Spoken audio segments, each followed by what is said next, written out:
Hello everyone, my name is Andrew Vogel and I've been working with the autism spectrum for 25 years now, children and adults, and I wanted to make a video on meltdowns, on what to do. I have a lot of parents in my weekly training sessions that ask me what do they do with themselves, where do they put themselves when their child is really having a meltdown.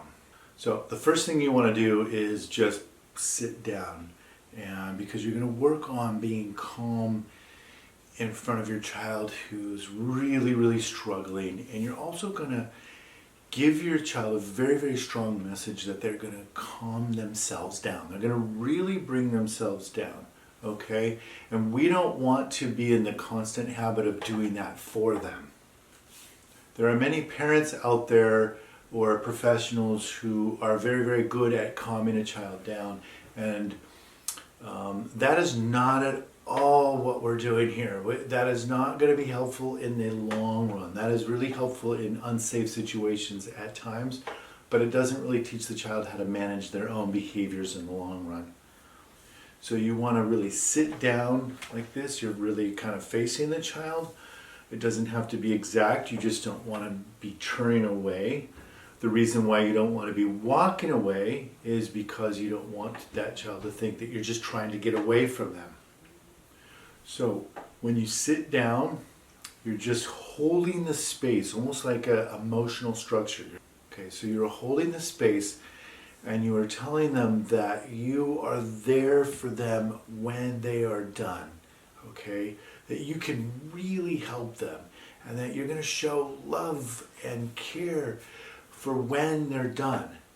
But during the tantrum, it's up to them, entirely up to them.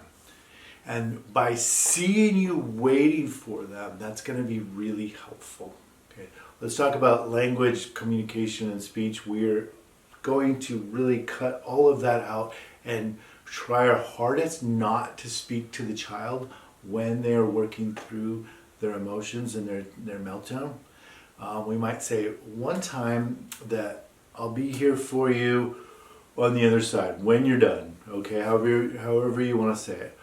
And then you're quiet. You're really not going to speak to it because they're looking for you to do what you've always done, which is really kind of get entangled in that behavior, even if it's to a mild level. You know,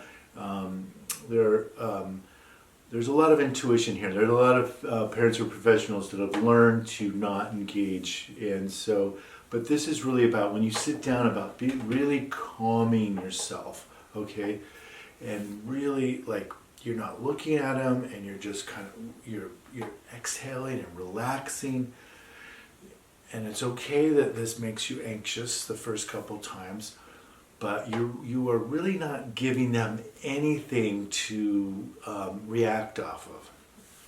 So the verbiage we get into that we're going to cut out, just to kind of label it, we get into reasoning with our child, we get into debating with our child, we get into, I use the word convincing, we try to convince all the time, and those are words that just keep us as the manager to the child, okay, so that keeps us involved.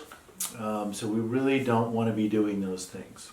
Eye contact, if I didn't mention already, we're not going to be looking at the child, okay? We'll do that when they're done, when they calm down. They don't have to be perfect, but they have to be kind of almost all the way down, almost back to where they were.